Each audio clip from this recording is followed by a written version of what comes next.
You can give him your will. He will then work in you to will and to do according to his good pleasure. Now, here's a point that I don't want you to miss. There is a way that we can surrender ourselves absolutely to God, and that is through the right exercise of the will. But notice, it's not our willpower that makes us righteous. It's God's power. Our willpower simply places us in a place where God's power can be manifest in us. Did that make sense to you? The first time I read this, I thought, oh, well, here the answer is, I need to exercise my willpower to do what's right. And I tried. And I failed. And I failed again. Because the secret of power is not in our will. The secret of power is in Christ. Our will simply places us where Christ can now work through us. Does that make sense? Very important. So God is looking to see us exercise our will, and the moment we exercise our will, then Christ empowers us. And that's our absolute surrender can take place. So the power of the will is not in the will itself. The will simply places us under the control of Christ. And it's Christ's power that results in absolute surrender and a change of life. Isaiah chapter 27 verse 5, let him, God says, take hold of my strength, that he may make peace with me, and he shall make peace with me. Notice that promise. Let him take hold of whose strength? My strength. That's God's strength. This, by the way, is a messianic prophecy. It's with reference to Jesus. If we want to make peace with God, it's not exercising our own strength, but it's choosing to take hold of his strength. And that's the secret of victory. Ephesians chapter 6 verse 10, Paul writes, finally, my brethren, be strong in the Lord and in the power of whose might? His might. So the secret of victory is not in our will, it's in God's will for us. But our will places us in connection with God's power. Now, there are two distinct parts to choosing absolute surrender. I want to go through these two. Number one, you must reckon, or as the Bible puts it, Paul puts it, you need to consider yourself to be dead to self. Paul says, I have been crucified with Christ.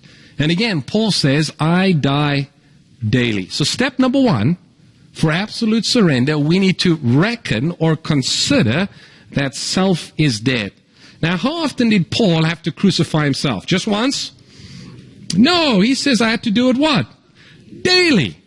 Do we then just need to reckon ourselves dead to self once in our life, the day we're baptized and then we're home free? Is that the way it works? No, every day we reckon ourselves dead to self. Now, what exactly does it mean to crucify self? What does it mean to reckon oneself dead to self? I think I'm going to share with you now what I believe to be probably the most important thing that I'm going to be sharing with you this morning. To crucify self, to die to self, means this. To die to self is to dismiss or discard, that is to crucify, your own ambitions, your own desires, your own expectations, and even your own self-identity. Now, what do I mean by that? All of us think a certain way about ourselves. That is our self-identity. The irony is often what we think about ourselves is not what others think about us. And usually it's quite different. But to crucify self is to set aside our own ambitions, our own goals, even our own thoughts about who we think we are, and say, my life from now on is going to be all about Jesus. It's not going to be about me. Somebody who is crucified has no desires, no purposes for self-exaltation, no concerns about what other people might think about him or her. They're dead. So to crucify self is to set self aside and say, I'm not going to live for me any longer. I'm not going to consult my feelings or my ambitions or my goals. I'm going to let Christ live his life within me. Does that make sense? That is absolute surrender. Anything less of this results in frustration, failure, the lack of joy, the lack of power. This is absolute surrender. And then, equally important, point number 2, you need to reckon or consider that Christ now lives in you. Paul goes on, he says, it is no longer I who live, but it is Christ that lives in me. To have Christ living in you is to be sensitive to His leading in all that you do, in all that you say, in all that you think, in all that you feel. It is to be in a state of total and complete dependence upon Jesus. Jesus said, without me, you can do how much? You can do nothing. So every day when I get up, I say, Lord, today I'm going to die to self. My own plans, my own ambitions, my own feelings, my own goals, I'm setting that all aside. And Lord, I want to be sensitive today to your leading in my life. I want to say the things that you want me to say. I want to even feel the things that you want me to feel. I am fully surrendered to Jesus. Jesus, live out your life within me. And then with Paul, you can say it is no longer I that live, but it is Christ that lives in me. Absolute surrender, the secret of living a victorious Christian life. All right, let me put it on the chart. Here is the natural self. Self being the center of the person's life. Self results in transgression of God's law. And sin is the transgression of the law. As a result of sin, there is fear. Remember when Adam and Eve sinned, what did they do? They were filled with fear. And fear brings condemnation. Condemnation brings guilt. Guilt typically results in more transgression. And more transgression, more sin and fear. And so this cycle just keeps going and going and going because it is all focused around self and selfishness. The way out of this situation is through the surrender of self. That's what breaks the cycle. Death to self. When we experience that absolute surrender, which we must do every day, that allows God now to work His will within us, and Christ now becomes the center of our life, not ourselves.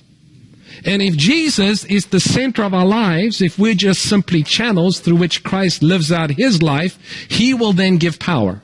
His power always results in obedience, which results in righteousness, which results in peace, which results in love, which brings more power. Thus we live the life of faith. The focus of our life is not about me anymore. The focus is about Jesus. It's about allowing Jesus live in us and through us. And that is true peace. That is true joy. That's not you fighting the battle against sin. It's Christ fighting the battle on your behalf. You're just surrendering to Him. Let me say one more thing before I go on. You know, when I was growing up, I spent some time in a place called Swaziland. Our family were missionaries there. I was about 9 years old. And our house was near the outskirts of town. So there was a lot of fields and a lot of places for an 8-year-old, 9-year-old to roam. And I loved coming home from school and just taking off exploring in the woods. And there were many hills and all kinds of places where I could go. And I'd have my best friend with me. It was my dog. And we'd go out exploring.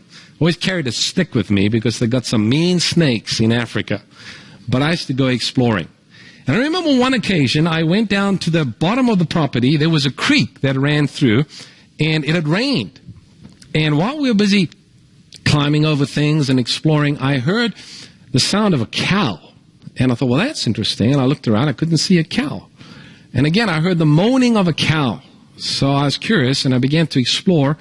And what I found was that there was a cow that somehow had wandered out into the creek, and it was very muddy, and the cow had sunk down into the mud. And just the cow's head and front legs were sticking out of the mud.